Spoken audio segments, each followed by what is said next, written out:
first, we're gonna go the old school method and we're gonna use a fork.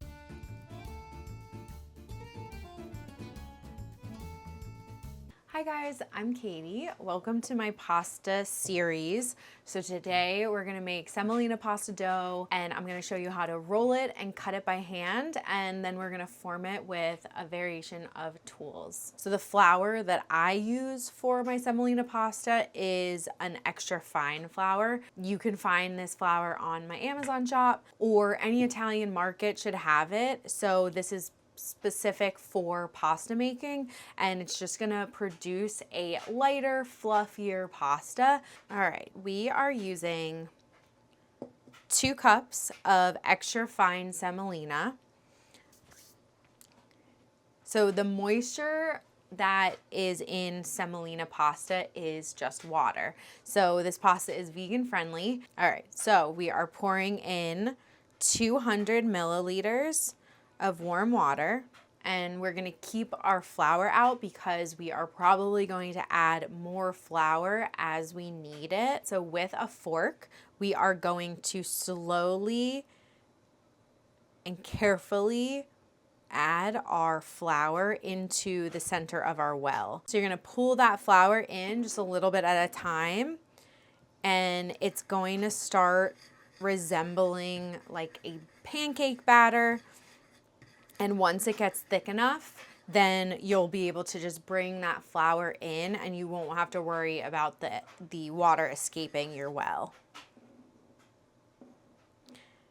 And you can also do this in a bowl. That's totally fine. The consistency of your dough is dependent on a few different things, mainly your environment. So if you live in a really dry area, then you're not going to need as much flour than if you were to live in a more tropical or humid area. So because there's moisture in your air, it's going to affect your dough. If it's super rainy out, there's going to be more moisture in the air and your dough is going to have more moisture.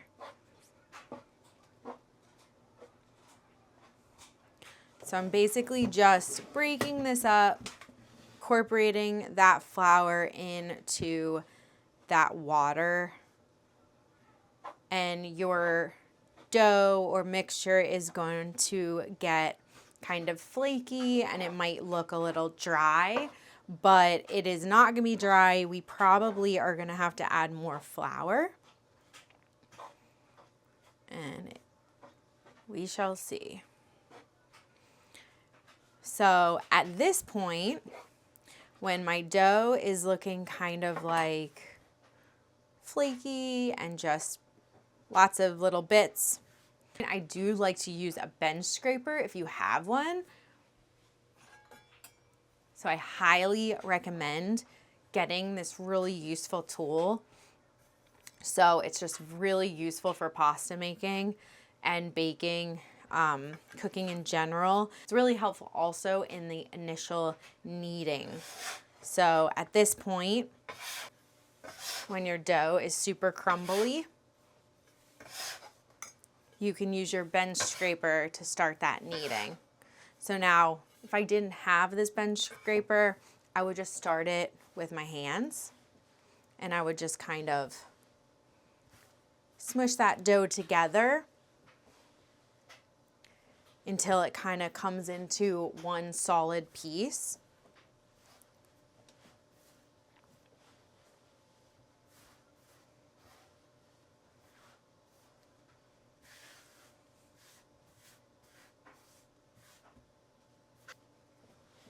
All right, and so that initial kneading is going to be top over itself, and then you're going to push with the palm of your hand down on your dough.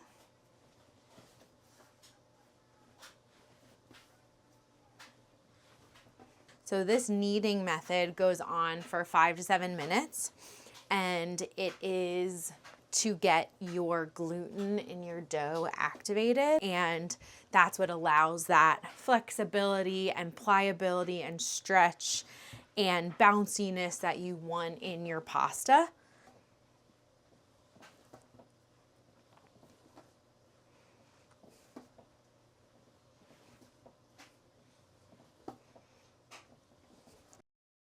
It's getting way more soft and bouncy and super smooth. So you can just see that it's bouncing back with a finger poke. So this is getting super smooth. I'm gonna knead this now into a dough ball. So it's that same motion, just a bit smaller increments. So I fold top over itself and bring it into the center. And I keep doing this and just keep bringing that dough in. And this is going to be the bottom of it. And when you flip it over, it's going to be a nice round dough ball. Your dough needs to rest for at least 30 minutes covered at room temperature. I like to cover with a bowl. You can cover with plastic wrap, Ziploc, whatever you want, just so that no air gets to your dough. And that is our semolina dough. So I will see you in 30 to roll it out and form our pasta. Okay, so 30 minutes has passed, our dough is rested. So we are now going to roll our semolina dough into ropes, and we're gonna hand form our gnocchetti sardi, which is a Sardinian gnocchi. It's from southern Italy. It's one of the easiest shapes to make. So since we don't want our dough to dry, we're gonna cut it in half. We're just gonna use this dough scraper to do that. You can obviously also use a knife if you don't have the dough scraper. So we are going to put that to the side, covered. And we are now going to start rolling our ropes. So we don't want to add flour at this point because we need that extra friction of our dough to roll over the table. And we are just going to apply pressure in the center of that dough, and you're going to pull it outwards. So you're applying pressure in the center and pulling it out. And the pressure is not super light. You're definitely pushing on the dough, but you don't want to smush it. So you just want to roll it with the table. And if you don't have a wide enough area, you can always cut in half and work with smaller pieces. You could have cut this into quarters. So we are just going to roll those into rope. And if for some reason your dough is a little drier or you accidentally added your flour, you can also roll your ropes like this. It just takes a little more time, but that's a tip in case it's slipping and sliding all over your board. This is looking good to me. Okay, so there's one of our ropes. Trying to get all the same with these. Also cook really quick in like 1 to 2 minutes. So if one of your sides of your ropes is smaller than the other, then it's not a big deal because they really will all cook together. So once my ropes are all rolled out, that's when I add my flour. And if your ropes are super sticky, I would add like a good amount of flour. You want them to be completely floured, all edges, right? We're gonna cut about the same length as it is width. Go down the line. So we're just gonna cut these into these cute little pillows. And I like to use my finger as my like measurement. So I kind of do like my fingernail. And then that's about the length of my dough.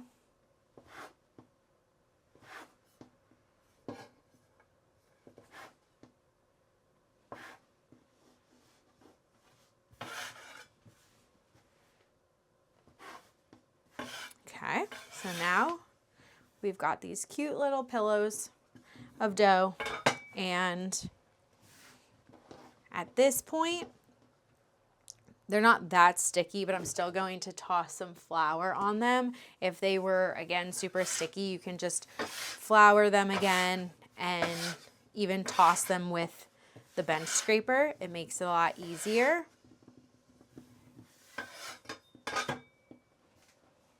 Okay, so first we're going to go the old school method, and we're going to use a fork. And we're just going to drag it along the fork, and it's going to make this cute little gnocchetti.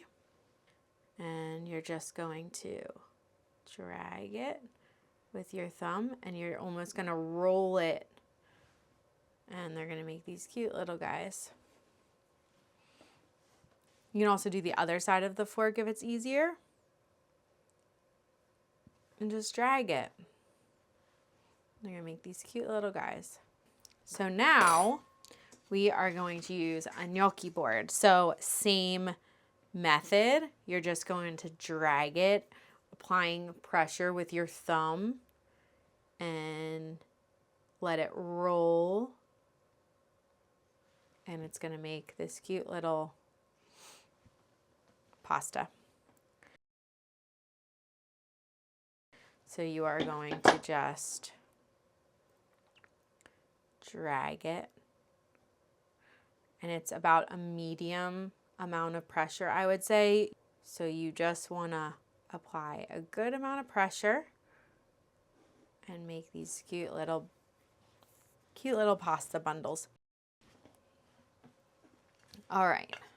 So now another way is just with a piece of just a flat surface that has some texture.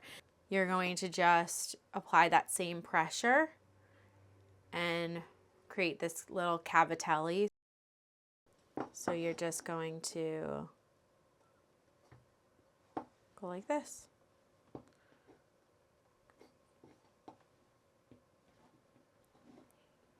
We'll do some more with the fork.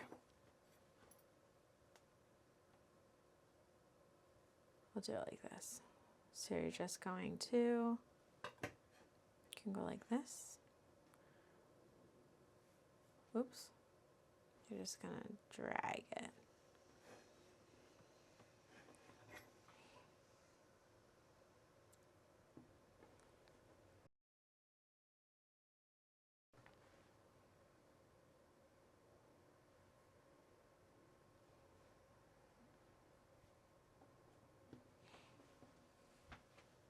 And then you can get special gnocchi boards like this one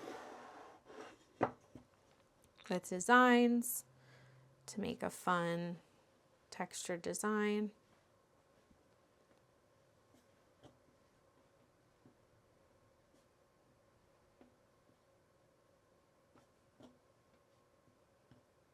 And then if you do have this bench scraper, another thing you can use it for is to form your pasta.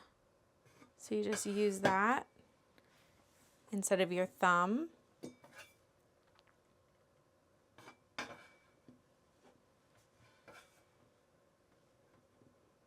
And then if we were to do it the other way, they'd be like little cylinders. I do like using my thumb. It is definitely satisfying.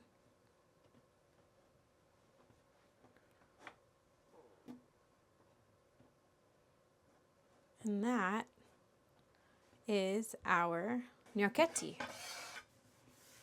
So these are ready to cook immediately in salted boiling water for 1 to 2 minutes. I like to pair them with a tomato sauce or a creamy sauce. That shell shape really holds that sauce really well. So anything you pair with them is going to be delicious. And if you don't want to cook these right away, you can also freeze them. I would not recommend drying them because they are so thick. It will take ages for you to cook them up from dry. So I would definitely recommend freezing over drying if you are storing them. So you can just add them to a flat surface or sheet pan, stick them in the freezer until they harden, about 30 minutes to an hour, and then you can transfer them to a freezer bag for, I would say, up to a week for best results, but you can freeze them for longer. And those are our gnocchetti.